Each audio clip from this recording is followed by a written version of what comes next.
Beneath this hill is a hidden world that most people never see. Flooded shafts, old workings and relics left by those who last used them. What's still left?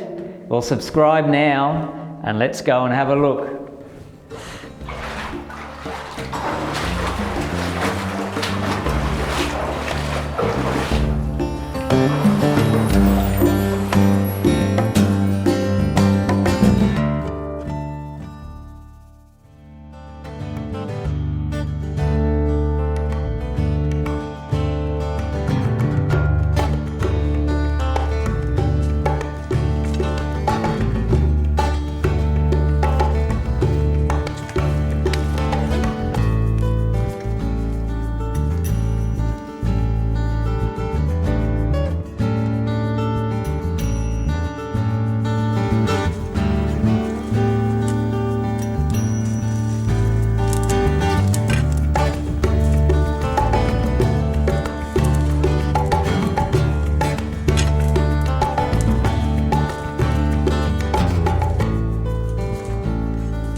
In 1858,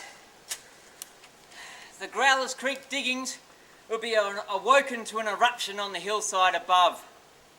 This eruption would be the discovery of this reef, the Oriental Reef, in that year of 1858. The massive quantities of gold that flew down the hillsides from this open cut would change the Growlers Creek diggings into a permanent township.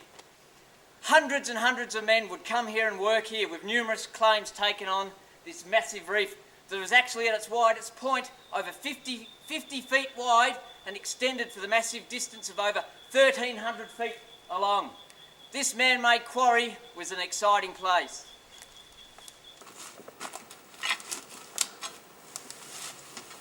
Now, the peak production years for the Oriental were between 1858 and the early 1860s. And the recorded production from that time is about 60,000 ounces from about 125,000 tonnes of quartz. That's about 2 tonnes of gold. But this is a very conservative estimate or record of the gold production. Later anecdotes say that as much as 5 tonnes of gold came from this quarry.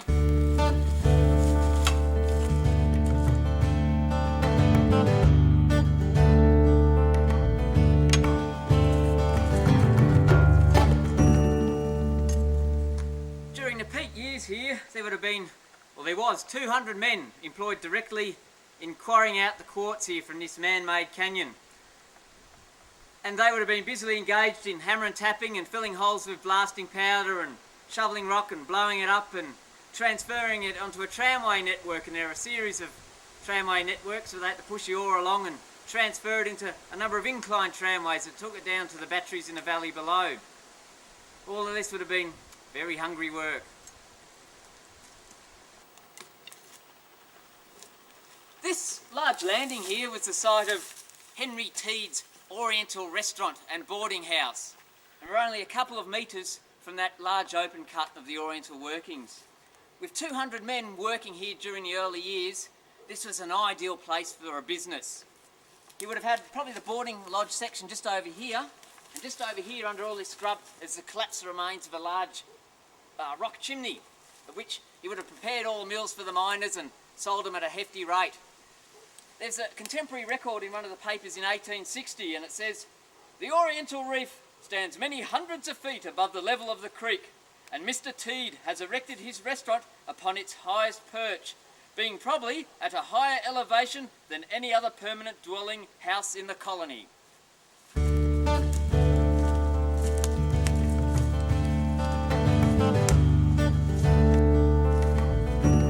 Just all about this flat landing of the restaurant site, there's bits of goldfields blacks where the fellas would have had their hard-earned drinks at the end of the day, and bits of fine china that they would have had their Irish stews and that in, and there's even old handmade blacksmith's nails that would have held the building together. And like that report said, it was probably quite a substantial building here.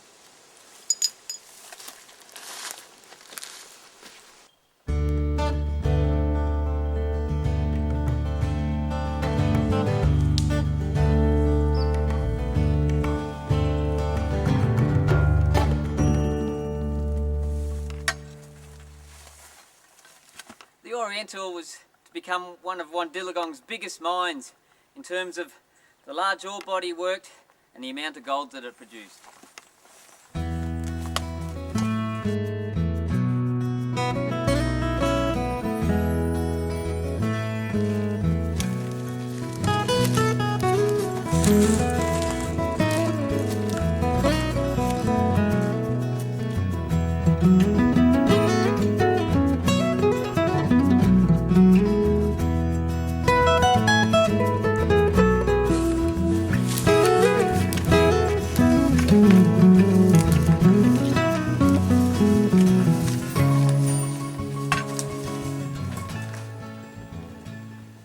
We're now at the south end of the Oriental workings, and we're in a gully called the Australasia Gully, and that was named after the group of workings here that intersected the Oriental workings from the south end. And around this area, in this part of the gully, there's about 3 or 4 adits that go deep into the ground in search of the Oriental gold far below.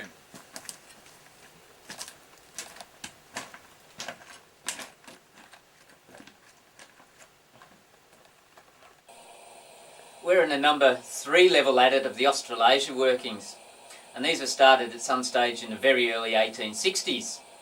And when they started driving this, the fellas were working away, and then the mine manager came along and said, "What are you doing?" he says. "He goes deeper. We want the drive going deeper into the reef." So they had to recut the tunnel from here all the way down to here. So let's go and have a look.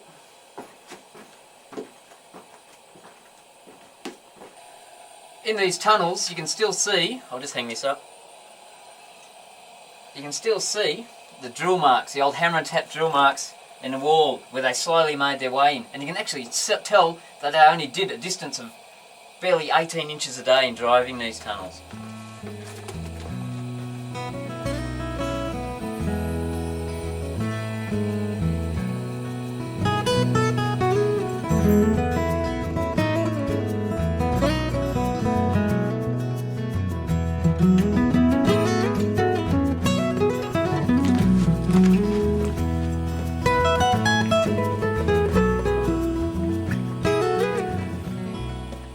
This is one of the lines on the south end of the Orientals that they worked.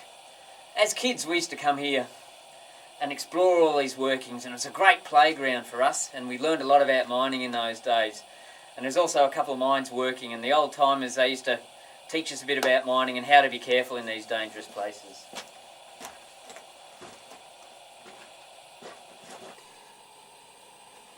Now in this adit level there's not much in the way to explore, but just down behind me, look out below!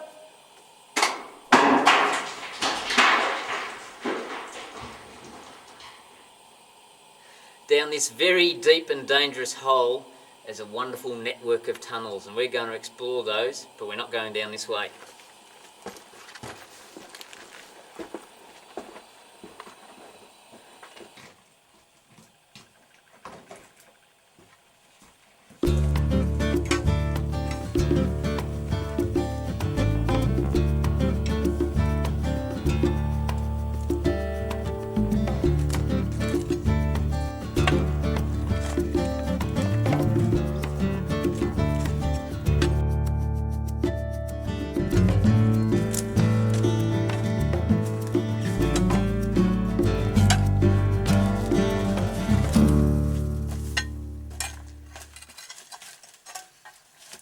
I just love these workings. They feel ancient, of all these bits of moss-covered timber and rocks. They feel like you're really stepping back in time. We're at the bottommost workings of the Australasian group of adits, and this is the number 5 adit level. And in this black hole behind me is thousands of feet of really interesting tunnels. So let's go in and have a look at some of them.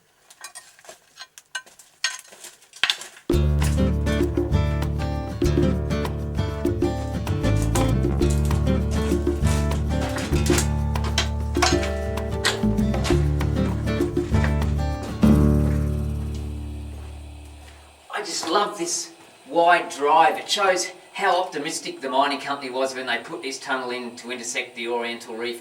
They obviously expected to be dragging out huge quantities of gold.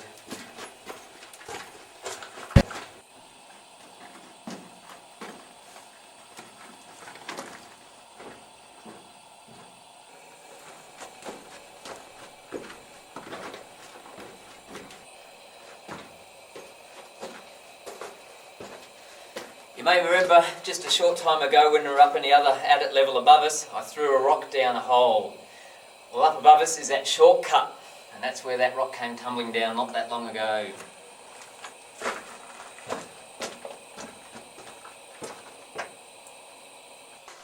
We're in a big open chamber at the back of the Australasia adit, and this is all solid quartz. All around me is just one big make or blow of quartz. All down here, massive big quartz boulders.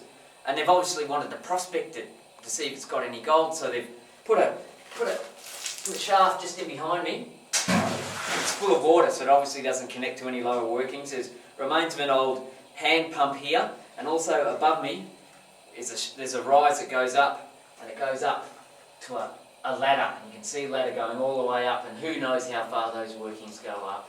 This is just remarkable.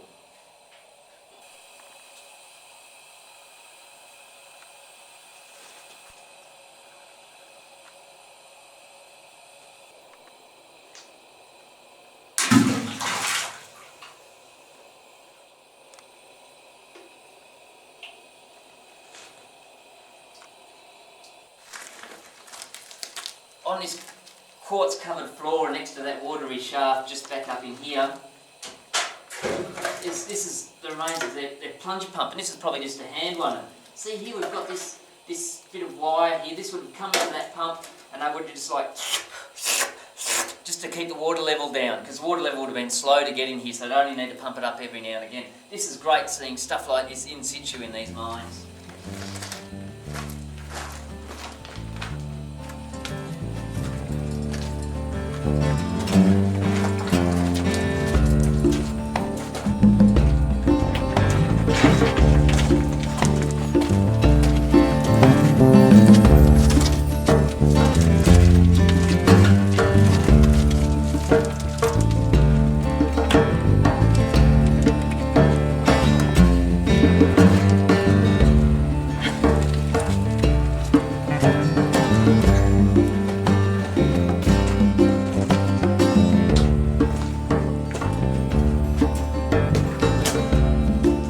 I'm so excited, I just don't know which way to go! Eeny, meeny, oh, I'll go this way. This is great. When we were kids we came in here, it's probably almost 20 years ago, and we noticed these piles of rocks at certain intervals in the mine. And what it is, these are actually the remains of survey pegs. In 1935, government geologist JPL Kenny came in and did a mine map of all of these workings, and this is left by him when he last came in here.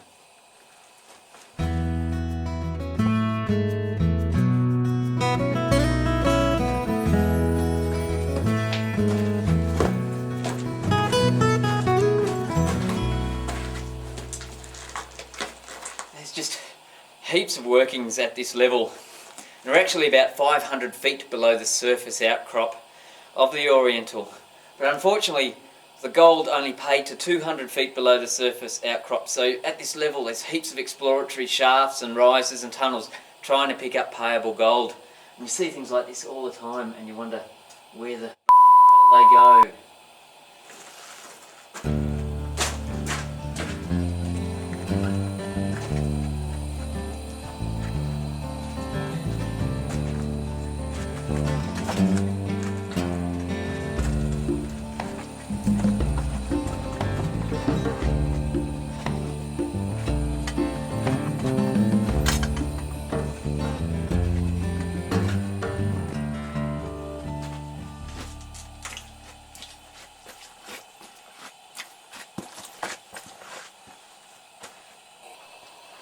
We're in a side drive of the main Australasia workings, and this is just amazing. This is like the Great Wall of China underground.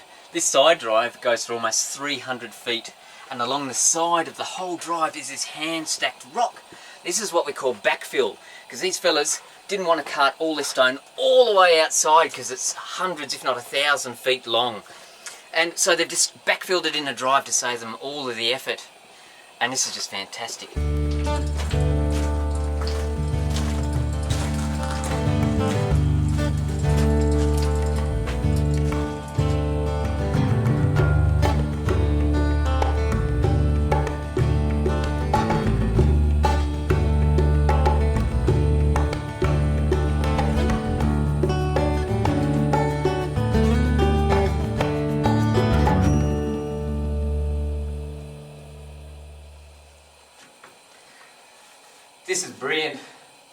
this is actually a timber windlass.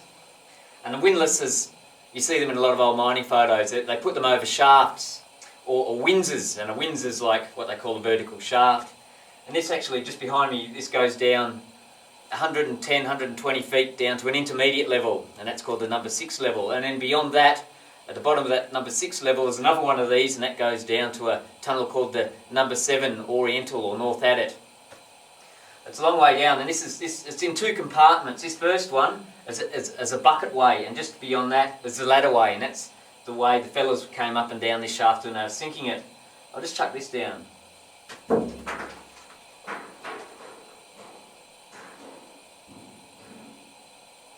Pretty deep.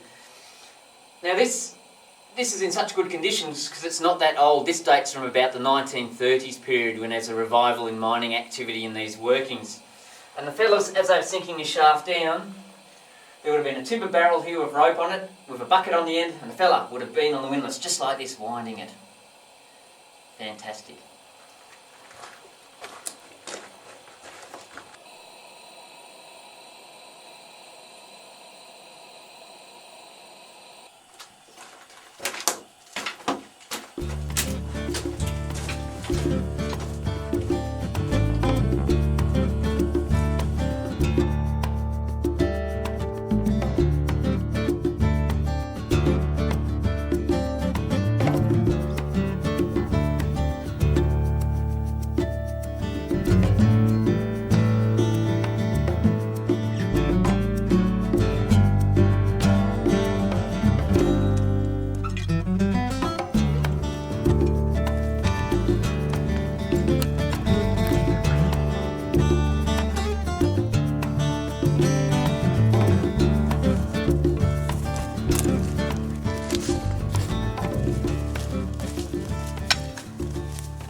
We're at the north end of the Oriental workings, and we're at what was known as the number 7 adit level. This is actually 500 feet below the surface outcrop of the Oriental, and this tunnel was started in about the 1890s by the Great Oriental Mining Company, which I think was an English one. They hoped to find gold at this level, and so they drove over 2,000 feet of tunnels in search of payable gold. Unfortunately, they didn't find any gold, at least at a payable amount in this series of tunnels. In the back of this tunnel, which unfortunately is caved in, there's a rise that goes up and connects with an intermediate level and then goes up to that winds or that windlass we saw earlier at the Australasia tunnel.